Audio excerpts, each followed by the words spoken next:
RCB ತಂಡ ಮುಂಬೈ ತಂಡದ ಸಹಾಯ ಹಾಗೂ 8 ಪಂದ್ಯ ಗೆದ್ದಿರುವ ಹಿನ್ನೆಲೆಯಲ್ಲಿ ಪ್ಲೇ ಆಫ್ಗೆ ಎಂಟ್ರಿ ಕೊಟ್ಟಿದೆ.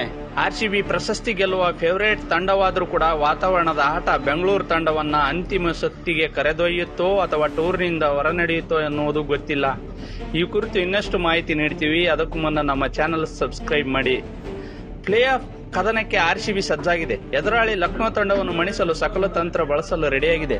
ಗೆಲ್ಲುವ ಜೋಶ್ ಆರ್ಸಿಬಿಯಲ್ಲಿದ್ದರೂ ಕೂಡ ನಾಳಿನ ವಾತಾವರಣ ಪಂದ್ಯದ ಪರಿಣಾಮ ಬೀರುವುದಂತೂ ಸತ್ಯ.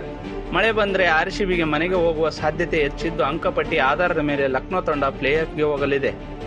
ಅಭಿಮಾನಿಗಳ ಪ್ರಾರ್ಥನೆ. ಹೌದು, ಬುಧವಾರ ನಡೆಯುವ ಲಕ್ನೋ ವಿರುದ್ಧದ ಪಂದ್ಯದಲ್ಲಿ ಮಳೆ ಬಂದರೆ ಆರ್ಸಿಬಿ ಅಭಿಮಾನಿಗಳು ನಿರಾಶೆ ಅನುಭವಿಸಲಿದ್ದಾರೆ.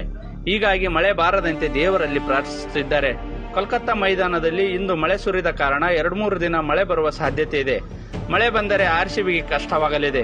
ಹೀಗಾಗಿ ಮಳೆ ಬಾರದಂತೆ ಅಭಿಮಾನಿಗಳು ದೇವರಿಗೆ ವಿಶೇಷ ಪೂಜೆ ಸಲ್ಲಿಸುತ್ತಿದ್ದಾರೆ. ಪಂದ್ಯ ನಡೆಯಲಿ, ಲಕ್ನೋ ವಿರುದ್ಧ ಆರ್ಸಿಬಿ ಗೆದ್ದು ಸೆಮಿಫೈನಲ್ಗೆ ಹೋಗಲಿ ಎನ್ನುವ ಪ್ರಾರ್ಥನೆಗಳು ಕೇಳಿಬರುತ್ತಿವೆ. ಮೀಸಲು ದಿನವಿಲ್ಲ. ಹೌದು, ಎಲಿಮಿನೇಟರ್, ಕ್ವಾಲಿಫೈಯರ್ ಹಾಗೂ ಸೆಮಿಫೈನಲ್ ಪಂದ್ಯಕ್ಕೆ ಹೆಚ್ಚುವರಿ ದಿನ ನಿಗದಿ ಮಾಡಿಲ್ಲ. ಫೈನಲ್ಗೆ ಮಾತ್ರ ಮೇ 30ರಂದು ಹೆಚ್ಚಿನ ದಿನ ನಿಗದಿ ಮಾಡಲಾಗಿದೆ. ಮೊದಲ ಕ್ವಾಲಿಫೈಯರ್ ಪಂದ್ಯದಲ್ಲಿ ಗುಜರಾತ್ ರಾಜಸ್ಥಾನ್ ಪಂದ್ಯ ನಡೆಯದೆ ಮಳೆಯಿಂದ ರದ್ದಾದರೆ ಅಂಕಪಟ್ಟಿಯಲ್ಲಿ ಮೊದಲ ಸ್ಥಾನದಲ್ಲಿರುವ ಗುಜರಾತ್ ಫೈನಲ್ಗೆ ಹೋಗಲಿದೆ. ಆರ್ಸಿಬಿ ಲಕ್ನೋ ಪಂದ್ಯದಲ್ಲಿ ಮಳೆ ಬಂದು ಪಂದ್ಯ ರದ್ದಾದರೆ ಲಕ್ನೋ ಸೆಮಿಫೈನಲ್ಗೆ ಹೋಗಲಿದೆ.